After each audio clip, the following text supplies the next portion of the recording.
What's up, Taiwan? I'm Jaime Ocon with 10 minutes of news from here in Taiwan and around the world. Taiwan's military says it's conducting so-called Red Beach defense exercises. As China escalates its threat from across the Taiwan Strait, these war games are designed to bolster Taiwan's coastline defenses against an amphibious attack. A group of Taiwan's tanks roll towards the shoreline.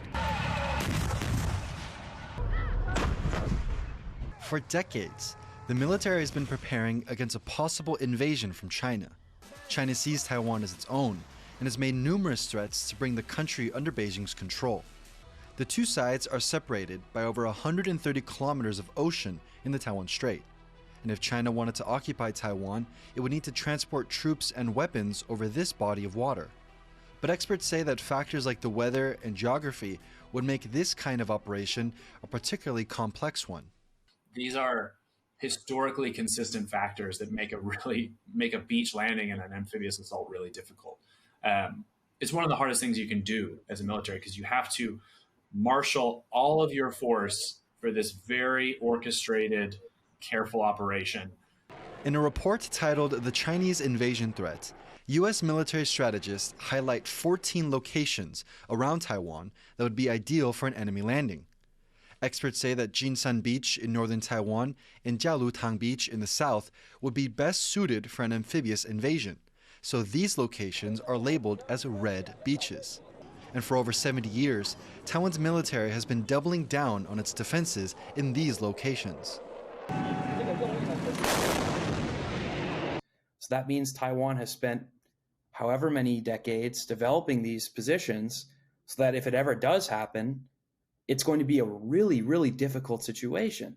They're going to have pre-sighted firing positions for their infantry. They're going to have obstacles. They're going to have landmines, all kinds of anything you can think of that would make it difficult for someone to go up a beach. Exercises like these give Taiwan's armed forces a chance to practice using a combination of tanks, artillery, and helicopters to defend its coastline. Analysts say that in the event of a war with China, Taiwan would need to do everything it can to protect its borders. The key is keeping them off the beach. Once they have that toehold and they have any kind of firm presence that they can defend, it's going to be very, very difficult for Taiwan to push them back off, and very difficult to stop continued reinforcement. Although the location of these red beaches may change every few years, the military will continue to train its forces to protect Taiwan's shore wherever they're needed. The United States Central Bank says it may need to raise interest rates more than expected. Federal Reserve Chair Jerome Powell says the Fed will have to keep rates high for quite some time based on recent economic data. The move is aimed at tackling inflation. Higher interest rates act as a brake on the economy to help keep prices down, but it also raises the price of consumer debts like credit cards, car loans, and mortgages. It also puts pressure on businesses, making it harder for them to invest. Several U.S. senators warned that the hikes will raise unemployment. Speaking of inflation, the cost of everyday items here in Taiwan continues to rise. In February, the country's consumer price index hit 2.4%. That means everyday essentials cost almost 2.5% more this year than last year. Some of the biggest rises have affected food items like eggs, tomatoes, salmon, and cabbage. The finance ministry says electricity prices may also rise at the end of the month. It's a problem currently being faced by countries all over the world. A combination of the COVID-19 pandemic and the war in Ukraine have severely impacted supply chains and the costs of raw materials. Social workers took to the streets in Taipei on Tuesday to protest the health ministry's new salary plan. The scheme would cancel a master's degree bonus for all social workers, bringing down their yearly pay. Bing Wang reports. Family counselor Teng took a break from her studies to protest with other social workers outside Taiwan's Health and Welfare Ministry.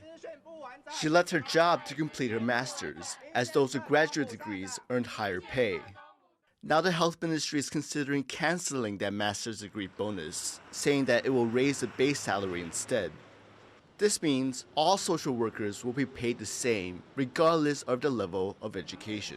没有在今年度之前赶快回到民间单位去工作的话，那我只要明年度1月1号起的话，我是不是就等于拿不到这个硕士的学位加级，然后风险加级又不见了？对我而言就是一个减薪。There are 23 million people in Taiwan, and according to the Taiwan Association of Social Workers, only about 1,100 are social workers. Those protesting the government are hoping for higher salaries and more incentives to increase their numbers. 我们社工的风险就被贬值了，大家不去重视这个社工的专业，去看见我们的风险度。In 2023, social workers with master's degrees earned an average of around $1,260 a month. The government's plan will increase the starting base salary for social work by only $50. Hearing the complaints of the Social Workers Union, the Health Ministry agreed to work on a compromise. 原则上针对硕士加级的部分，希望可以维持风险加级的部分，因为这个部分目前还是有一些需要再进一步开会。The ministry has invited union leaders to discuss new salaries in 2 weeks. All parties hope to reach a final agreement where everyone can see eye to eye. Alex Chen and Bing Wang for TaiwanPlus. Taiwan has been one of the biggest exhibitors at a major food and drink trade show in Japan. This comes as Chinese bans on Taiwanese produce continue to bite and have sent Taiwanese producers looking for other international markets. John Van Trieste has more. Welcome to Tokyo Big Sight, Japan's biggest convention center.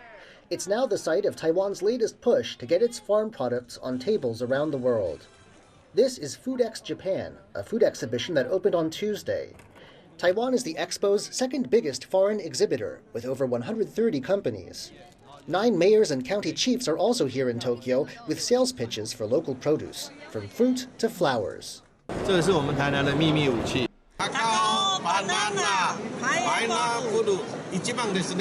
Taiwan has gone big here for a reason. Over the past 2 years, China has blacklisted a growing number of Taiwanese products. This has left Taiwan's exporters looking out for replacements for what had been their biggest market.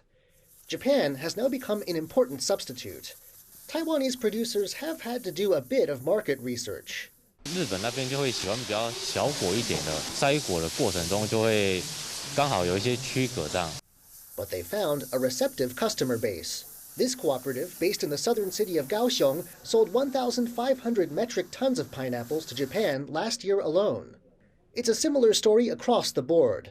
Last year, Taiwan exported $4.4 billion worth of agricultural products to markets other than China. That's up more than 6% from 2021, when the first of China's import bans came into effect. Last year's exports to Japan in particular saw a huge jump of 17.5%. Officials from farming areas now want more. 我们更希望是能够促成台东商家跟日本业者的合作，让台东食品透过食品展，让更多的人知道。Though Chinese import bans continue to bite, other trade partners are helping cushion Taiwan's agriculture sector. Both officials and exporters hope that by seeking out new trade partners, they can also help put Taiwan's produce on the map for a growing number of international customers. Damon Lin and John Van Trieste for TaiwanPlus. 9 years ago, Malaysian Airlines flight MH370 took off from Kuala Lumpur and disappeared. The plane and nearly 240 people on board were never found. Now, their families want a new search to begin. A group of passengers' relatives have urged Malaysian authorities to allow a private U.S. company to look for the plane again. The company, called Ocean Infinity, already searched the Indian Ocean in 2018. That was after the biggest investigation in aviation history failed to locate the plane. Now, Ocean Infinity says it has new evidence that could help track down the missing aircraft, but it did not say what that evidence was. The company says it will pay for the search itself if its efforts are unsuccessful. Malaysia says it's willing to reopen the investigation if it sees new information about the case. Thank you for watching What's Up Taiwan. Finally today, we leave with the images of the Northern Lights in Finland. I'm Jaime Ocon. Take care and see you next time.